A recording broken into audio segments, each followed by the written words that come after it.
as an organization, we just weren't performing where I thought we needed to perform.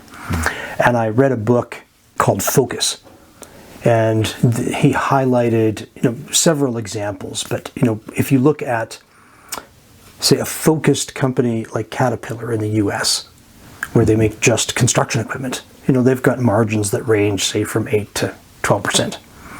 And in Asia, they had the idea of a conglomerate. So if you take Hitachi, they make microchips and ships and construction equipment.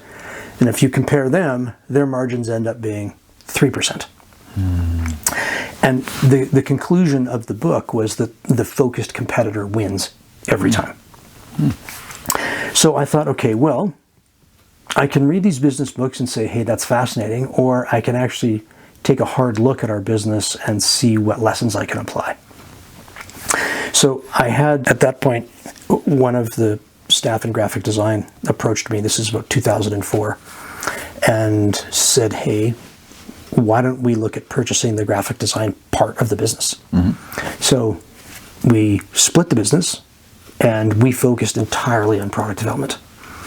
And the upshot of it was, if you moved 12 months later, they sort of became roommates instead of staff. Neither of us hired or fired. We just went about our business. But our revenues went up 40% because we now had two focused companies. And that was a real eye-opener for me, that because I used to say, well, hey, let's be a one-stop shop.